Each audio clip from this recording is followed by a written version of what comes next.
Mercy, luxurious, Heat Nation, yeah, Mercy and Lago, down to Biscayne, yay, 5 on the floor, ride for my dogs, where here's the thing, you can check the score, hustle hard, couple scars, wearing bubble frogs, down to Biscayne. Kept the floor playing, got it all banned. Y'all seen the block, stop with one hand.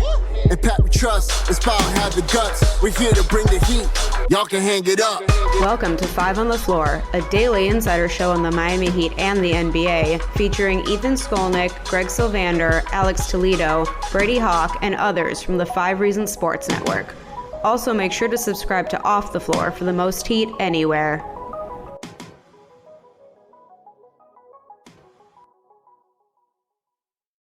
Welcome to the latest episode of 5 on the Floor, crossover episode from Las Vegas, the Summer League 2025. We're going to do the sponsors later. I'm here with Wes Goldberg. You can follow him at Locked On Heat, of course, daily podcast. So, yes, we got a little. This is like, This is like Anchorman.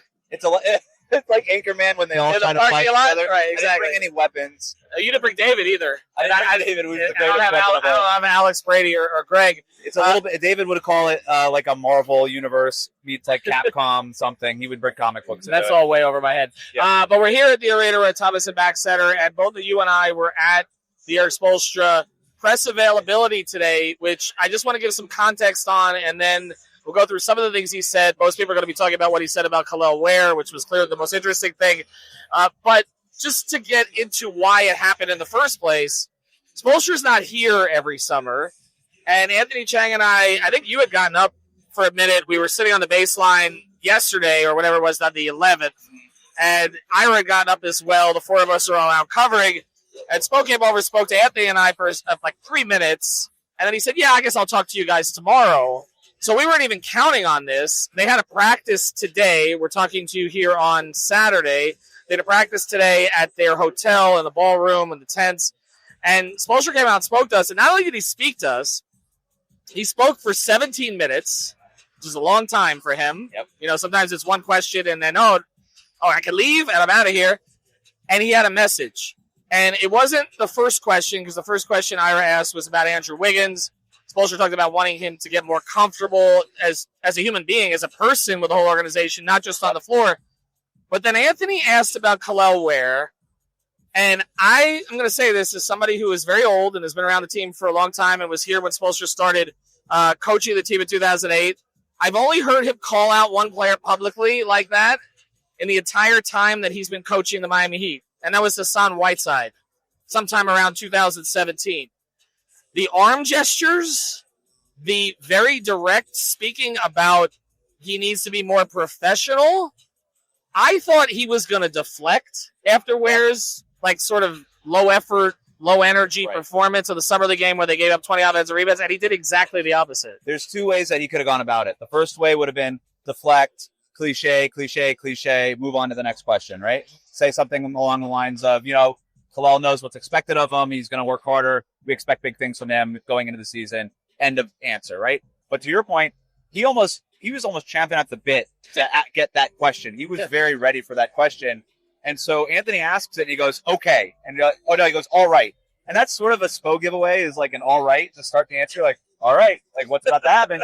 He goes, there's a lot of layers to this. Right. We're like, oh boy. Right. And he talked. That answer itself was almost 4 minutes long. Yes. And the gist of it is, and it's all over Twitter and social media and stuff, but the gist of it is he needs to be more professional. And I think that is a lightning rod term, because this was exactly the concerns that people had with Powell when he was coming out of Indiana.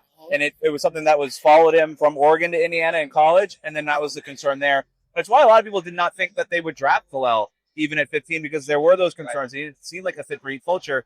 They took him anyway. They bet on the fact that their culture could get the most out of this guy whose skill set is obviously elite and tantalizing. But I think that we don't hear Spo, to your point, use the media to get his message across very often. And I don't know if it was a matter of a level of urgency from him saying, look, he needs to be better, or the fact that he's not technically the coach of this team. Right. This was his way to kind of go about it. But He did the fact that he used the media in order to get that message across is notable because he just does not do that. I mean, I think back to like the Jimmy Butler situation. No, and he wouldn't call out Jimmy. He would not call out Jimmy. No, he put his head in the sand, pretended like it wasn't happening. Right. Just like hoped that it would go away. And then eventually he addressed it at very least, but never called him out publicly. Is there any way that anything Kel'el Ware has done is worse than what Jimmy Butler was doing? No, but I guess, right, this is the curse of expectations. It's also the curse of being 21 and you can call the guy out and he's not making max money. I think that probably plays into it. But this was very Riley-esque. As, again, I'm old. I covered Pat when he was the head coach, and he would do this stuff all the time.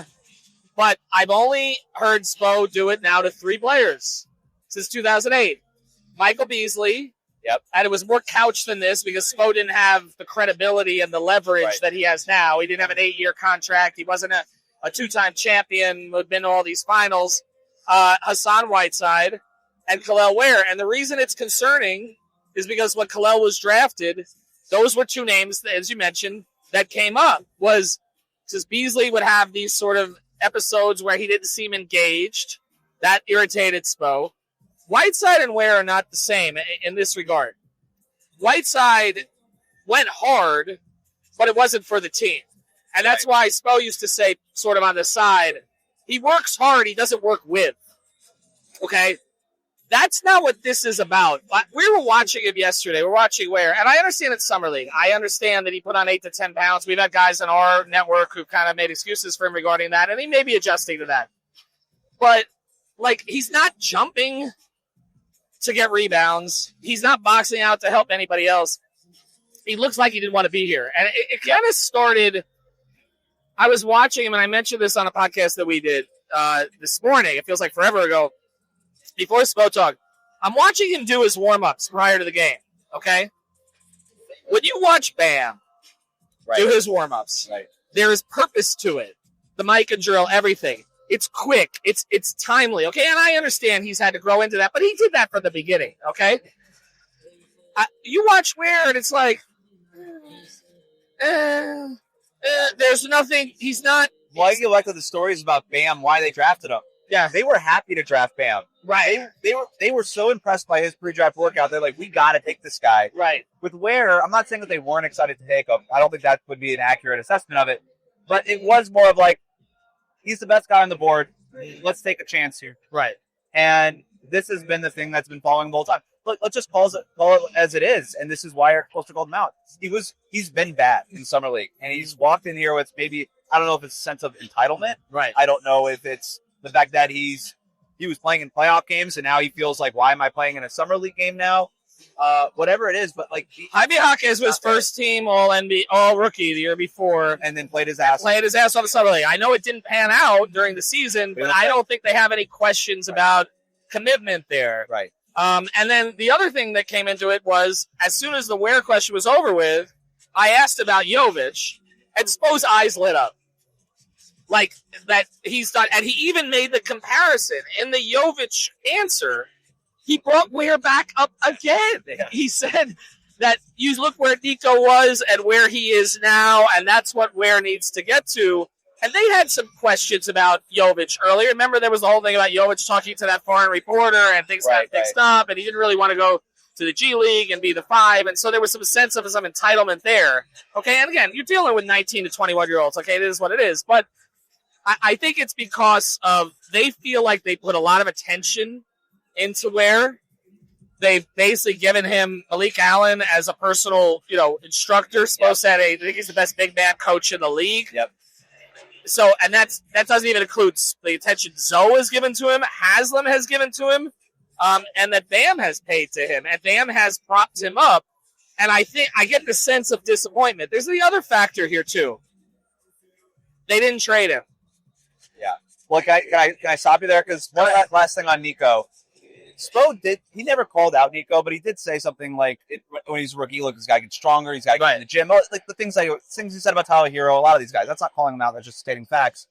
But Nico responded to that, got bigger. You can see, if you look at pictures of Nico when he was a rookie versus now, it's a different frame, it's a different body. Right.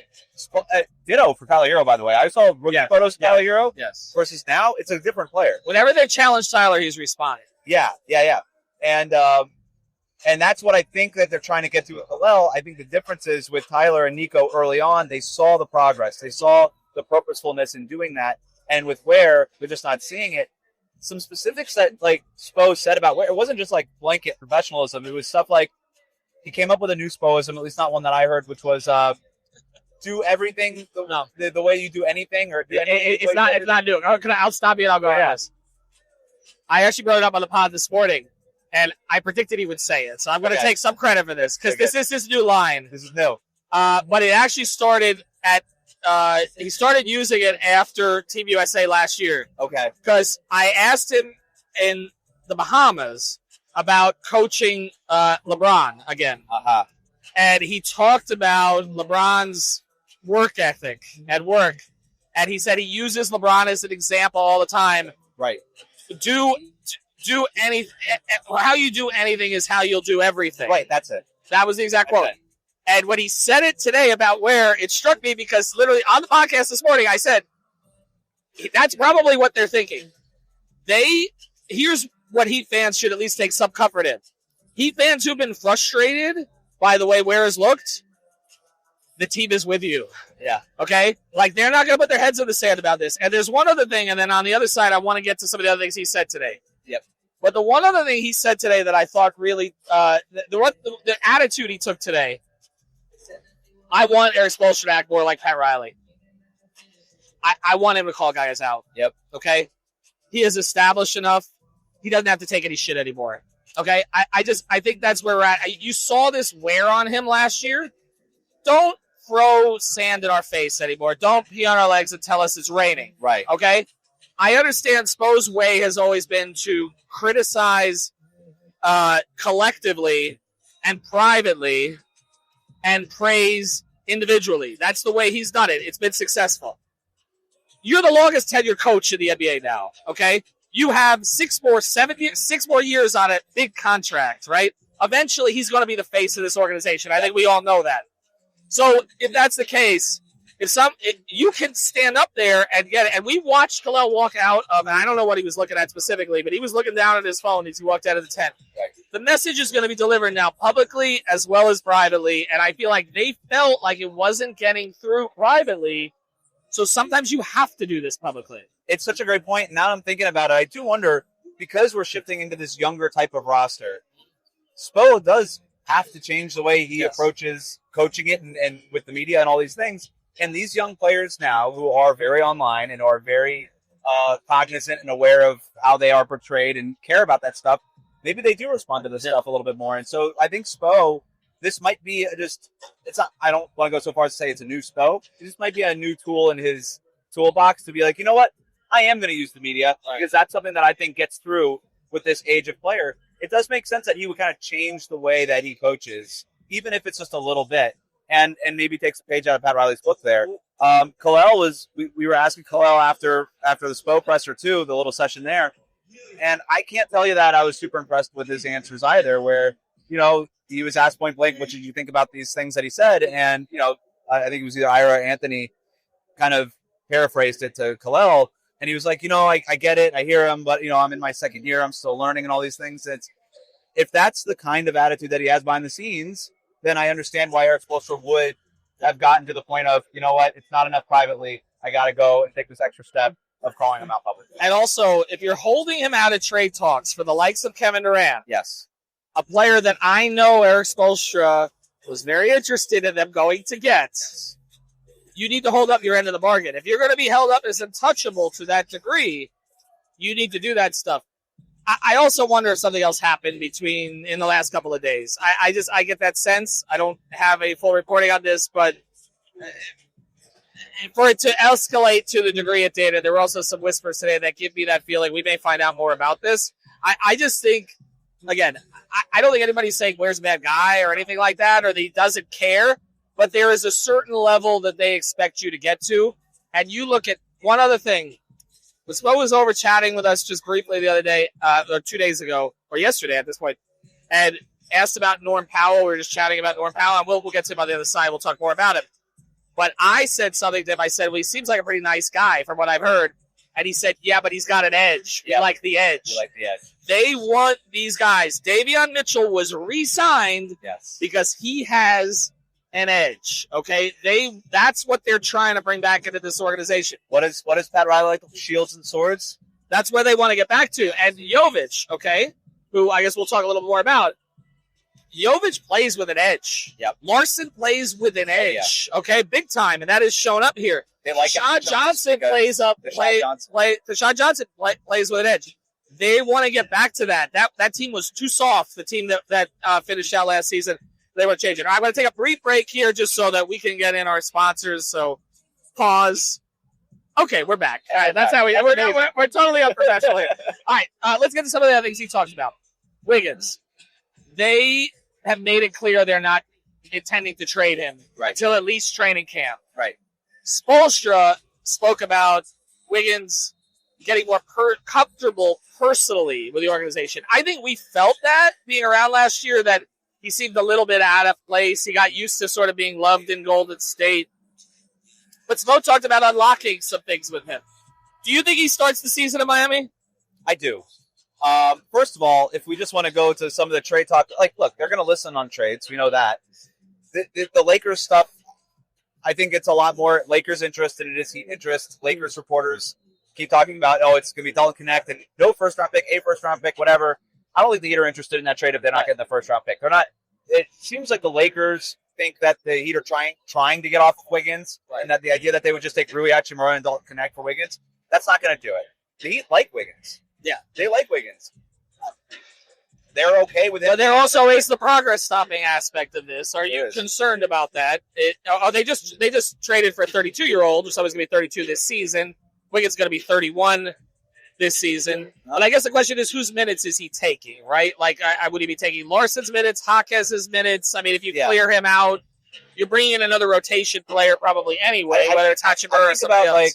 And I don't mean to make the comparison because it's a terrible one, but you remember, like, the old Hurricanes teams, like those loaded Hurricanes teams, right? In the early 2000s, 2001. Sean Taylor played behind Ed Reed. Oh, my God. Right. And it was just like, they had, 8 tight ends who would just go on to the NFL, and it was, the idea was, hey, if you want playing time, you're going to have to earn it. Right. And I do think that there is a level of, hey, we've got Norm Powell here, we've got Andrew Wiggins here. These are accomplished players. If you want playing time, you're going to have to earn it. And I think that's actually good for guys like Jaime Jaquez, who wants to have a bounce back year. Guys like Kel'el Ware, who's not guaranteed anything. Like, good for Nico Jovic coming off of an injury-plagued season. Like, these guys need to earn the playing time. So I think it'll just be, I think Wiggins and Powell can play. I think the addition of Powell actually makes Wiggins a better fit on this roster, because now all of a sudden you don't need Wiggins to do as much anymore. He can fall back to more of third or fourth option, right? Depending on where Bam falls into that.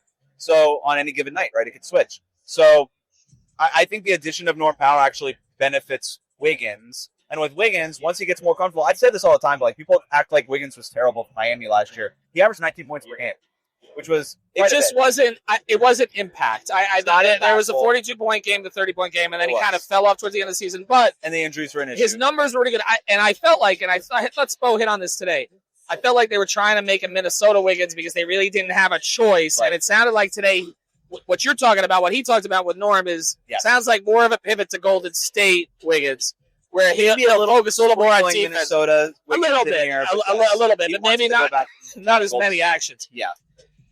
Wasn't a lot of talk about Tyler today, other than Herro and no talk about Bam, by the way, at all. None of us brought him up.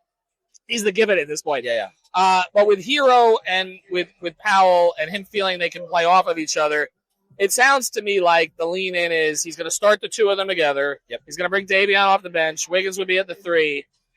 I think right now he's got Nico in his mind as his 4. I think that's I know that Bam wants to play with a traditional 5, but if he's talking about where and how far he's got to go to get to a certain level of professionalism, he's got a long way to go, and he has to show it publicly now, because now Spo has put this out there and saying Nico's doing all the right things and everything like that. And I asked specifically about Nico filling a role for them, and what role do you need to find a role. He says he was finding his role. Now, that was off the bench last year, but I still think it seems to me like what makes more sense at the moment is Bam and Nico start, and Ware comes off to play with one or the other, and that's your 3-man rotation up there.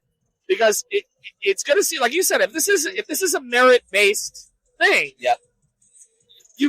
you put Ware in the starting lineup, if he looks like this in training camp, They know what they're doing, right? Like if Ware's got to earn it. And right.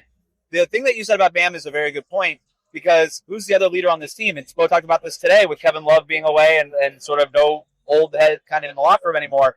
Bam has become the leader, and that was the thing that started happening during the Jimmy Butler saga and all that stuff. But if Bam really wants to play with a traditional five, he will also be kicking Kel'el Ware in the behind in the locker room, saying, like, dude, I need you to start. You need to pick it up. Right. So it's going to be coming at Ware from a lot of different angles there. But, yeah, publicly we know Kel'el Ware was held out of Kevin Durant talks. They have not made that a secret. They have made that known. Right. And now you take that with what Spo said today. The whole NBA world knows now where Kel'el Ware stands and what the expectations are of him. And maybe it's not fair to put all these expectations on him as like this quote-unquote untouchable guy, all these things. But, hey, that's the deal. That's what you're here for. And I think that I do think that they expect him to respond. I will say that. Well, they also don't seem to be inclined to put him into trade talks anytime soon, because you don't denigrate an asset publicly right before you're about to trade him. So it seems like there's a commitment to him, but he needs to prove it. There was also no talk really about Davion today. Again, I think it's a given. I'm surprised no one of us asked about him, but seems like, again, I suppose comfortable with him, wanted him back. Yep. He's in there. We talked about Larson. He did talk about Jaquez and maybe focusing a little less on the three and getting back to being a downhill player. Yep. Adjusting to scouting. Not a lot new there, but we'll see how he responds to it. But he did say that they had a lot of good conversations about that, so you hope that those were productive. And I think Jaime needs to get out of his head. It was pretty clear last season that he was. The other thing today was him talking about Duncan Robinson, kind of the one time that Spo got a little personal and their journey together, which was not always great. Okay, he played Strus ahead of him. He had to have tough conversations with Duncan about that. But again, to go from somebody who was not drafted, wasn't projected to be anything, to being the best shooter in franchise history, it was a tough decision. But it is all part of them moving forward. But again, Wes, this is sort of where I come down on this, and the Ware stuff's going to get the attention. To me, and maybe it's because it's Las Vegas and he's relaxed and he looks tanned and he was out he seemed relaxed yesterday and he was away for a couple of months. It's a different environment. He's not at the podium in Miami. This felt to me like an Erik Spoelstra who is taking control of a young team. Yep. That's what it feels like to me. He's going to lean on some leadership from Bam. I think Powell, I think Davion is going to become one of sort of the leaders on the court because he's got that personality. But this strikes me as we're pivoting away from a Riley organization, have been for a little while here, even though people don't realize it. I felt Spo stronger on this one. To me, that's the takeaway from this, even more than the Ware thing. That's a great point, and it you know what it felt like is it felt like a college coach in charge of his program. Right. He's in charge of the recruiting. He's in charge of the charity events. He's in charge of the NIL money and where you're going to spend it. He's in charge of everything. That's where Spo is now. And he's like, okay, you're going to give me a young roster like this? This is how we're going to approach it. And he does have to take the reins on it. There is no Udonis Haslam, even though Udonis Haslam was literally here today. Well, he was but here. he's on the roster. Right. Rodney McGruder was here, but UD was working with Kel'el. He was. And then also when I was watching Kel'el, there was also a sequence he was working against Golden and got stripped twice in a row. And UD that came in and took over in that way. But yeah, you're right. He has to find young leadership on this team. And as a guy who's never met Norm Powell, right, which he's acknowledged that, it seems like he is going to lean into him. And I also think, and I know Heat fans are going to get a little edgy about this one, I think he's going to lean into Tyler in some ways too. Yep. It's just complicated with Tyler because you got that money bag that's hanging over his head right now. I'll let you close on this because one thing off of this, but I know you've done a lot of talk about Tyler on your pod. And I've asked everybody this question who's been on with us lately. I don't think you can max players who are not two-way stars. I just don't think you can in the modern CBA. It's nothing against Tyler or his archetype, which has been traded around the league this last season. I also think he's an important player, and he's a player they developed, and I don't think you give him away for nothing, and I don't think you make him an insulting offer. I think you come to him with something along the lines of 3 for 105, 3 for 110. If he's not comfortable with that, and he wants to bet on himself into next year, then okay. But if you get the feeling that he's not going to sign ever for anything close to that, then I do think you need to look around. Where are you with it? we've talked about it on Locked On Heat plenty, but it is a situation now in today's CBA where players like Tyler Herro used to just get the max. They just get it. You just gave it to them, and then you figured it out later. You can't do that anymore. And I think the way to explain it to Tyler is like, look, we want you here. We want you here. But we can't pay you this because of the CBA that and the X, Y, and Z of all of it. But you can offer him, like you said, something around $35, $40 million a year, and you look where that rate is. Like that's an all-star caliber player, which Tyler Herro really is. But he's not a two-way player. Right. He's not that top 1% Steph Curry like a Kevin Durant like elite offensive player, although he's a very good offensive player. And that's okay. Like to say that you're not one of the best 10 players in the league is a slight. Right. To say that you're not a Supermax player is not a slight. To offer you a $10 million a year raise perhaps, or a $5 million raise, or whatever it is a raise. Like, look, you could frame it as, look, you were making 25, we're going to give you 35 or 40 or whatever it is. And that's a lot more money. And by the way, I think Tyler Herro might be willing to sit down and accept it, because what I think a lot of agents and players are seeing around the league, specifically people like in Tyler's situation, when you look at with Palm, with Zach LaVine and Bradley Beal and some of these other guys who did get that max and then got discarded by those teams, look, I don't want to put myself in that situation. I want to be a partner with an organization. I want to stay somewhere. We know Tyler Herro loves playing in Miami, and I think these agents are saying, you know what? We're getting to the point now where these players like Tyler don't just get the money. We are entering a new world in the NBA of actual negotiation and not just slotting guys in salary spots. But the only thing about that is, though, I'm with you, and that's how they should operate. But agents look at it this way too often. Get as much money as you can. Yep. I'll get my commission. Yep. If you get traded, I still get my commission. Right. You still get your money. And so it really is on the player to say what you're saying. It's on the player to say, look, this is an organization that developed me, has kept me. Yes, there's been trade rumors every single year, but they've kept me. I've gotten better here. I became an all-star here. There's no state tax here. The organization does have a track record of turning things around and winning. It's going to be a lot harder to turn things around and win if he's making 50 than if he's making 37.5. Right. And that's kind of where I'm at with it. Doesn't mean he's not a good player, but that's, $13 million still gets you a pretty decent player in the NBA and more maneuverability, and more wiggle room to be able to add to your roster. And it also does make it more tradable, but you don't have to get into that. All right, Wes, appreciate it. We're actually waiting on another Summer League game to go, but again, collaboration between Locked On Heat. Maybe we'll do more of these. Should I Brady and Rammel next? Is that what we're going to do? Yeah. Get them on. See what happens. I'll see what happens. All right, have a good one, everybody.